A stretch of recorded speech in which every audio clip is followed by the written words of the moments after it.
Old Henry Belfsnyder and his wife Phoebe loved one another, the way people do who have lived together a long, long time. They were simple farm people. Their world was their fruit trees, cornfield and backyard with its pigs and chickens. The rest of the world was far away, like stars in the sky. Sometimes Henry worried about death. During his worries, he would raise his old voice and say, "Phoebe, where is my cornpipe? You're always taking things that belong to me." "Now you hush, Henry," his wife would say. "If you keep talking like that, I will go away." And then what would you do? There is nobody to look after you. Your cornpipe is on the table where you put it. Old Henry knew his wife would never leave him. The only leaving he feared was death. He often wondered how he could live without Phoebe. When she wanted him to get a pail of water, Henry liked to say, "Do this, do that," always asking me to do something. Women are never satisfied. Phoebe would smile. She could see the inner happiness shining in his eyes. Henry talked sharply, but he never forgot to get water and wood for the fire. In this way, they lived happily in their simple world. One day in the early spring, Phoebe became sick and died. Old Henry watched them put her body in the earth. Neighbors asked Henry to come and live with them, but he would not leave. He wanted to be near the place where his Phoebe lay in the earth. He tried to work around the farm, but it was difficult to return to an empty house at night. At night, he read the newspaper, but most of the time he just sat looking at the floor, wondering where Phoebe was and how soon he would die. For 5 months, he lived like this. Then there was a change. It happened one night after he had gone to bed. There was a bright moon in the sky. Its silver light fell on the old chairs and table in the bedroom. The moonlight on the chair and the half-open door made a shadow. The shadow looked like Phoebe. She was sitting by the table the way she had done so many times before. "Phoebe," he called in a weak voice, "have you come back?" The shadow in the chair did not move. Henry got up and slowly walked toward it. When he came near the table, he saw that there was nothing on the chair but his old coat.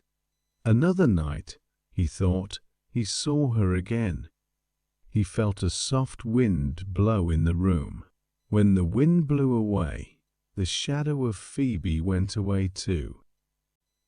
A third night, when he was sleeping, she came to the bed and put her hand on his head. "Poor Henry," she said gently. "I am sorry you are alone." He awoke and was sure he saw her leave the room. Phoebe had come back. Night after night, he waited. Then one morning, he awoke with a surprising new thought. Perhaps she was not dead. Perhaps Phoebe had just gone away. They had argued about the cornpipe, and she had left the house. Yes, that was it. She was always making jokes about leaving him. This time she had really gone. That morning, he started to walk to the nearest neighbors.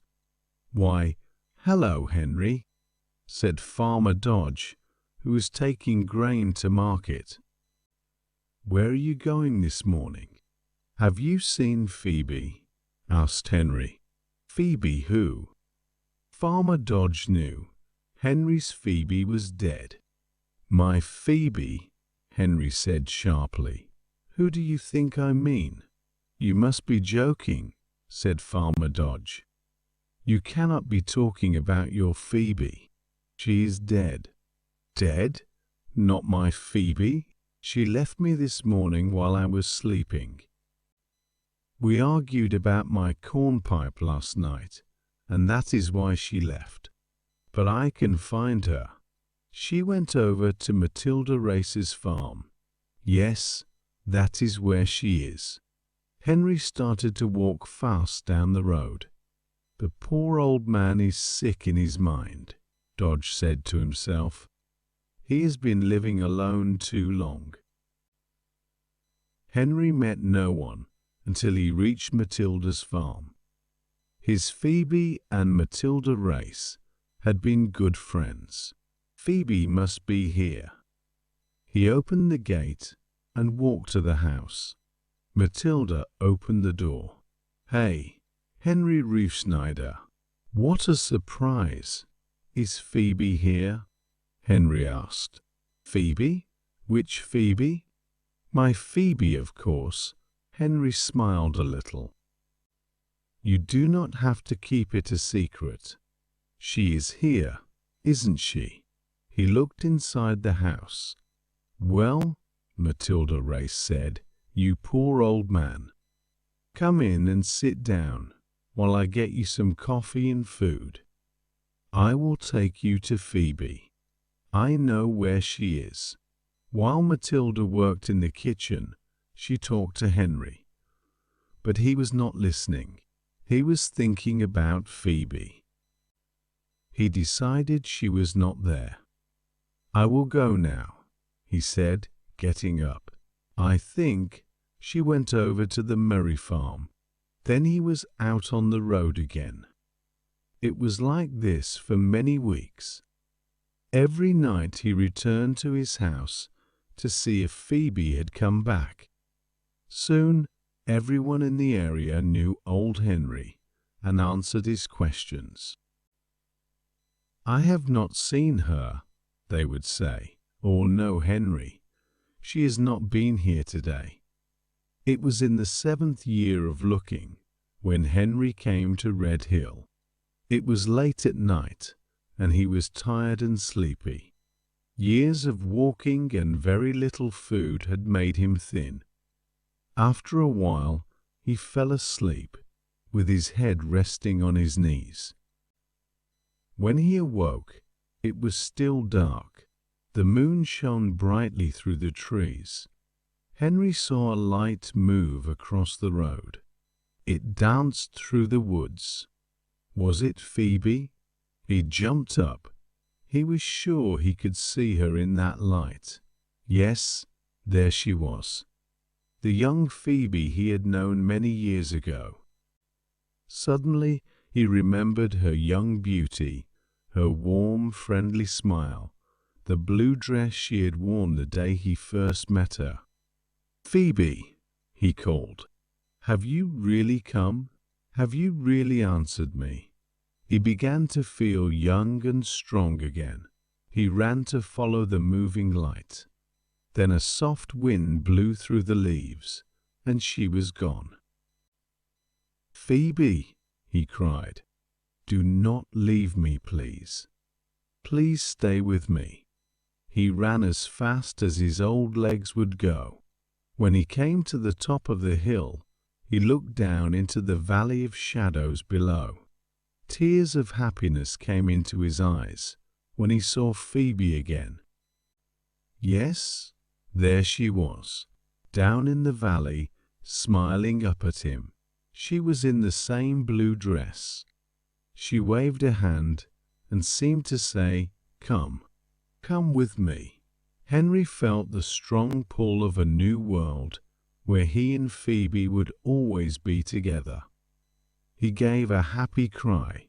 "Wait, Phoebe, wait, I'm coming."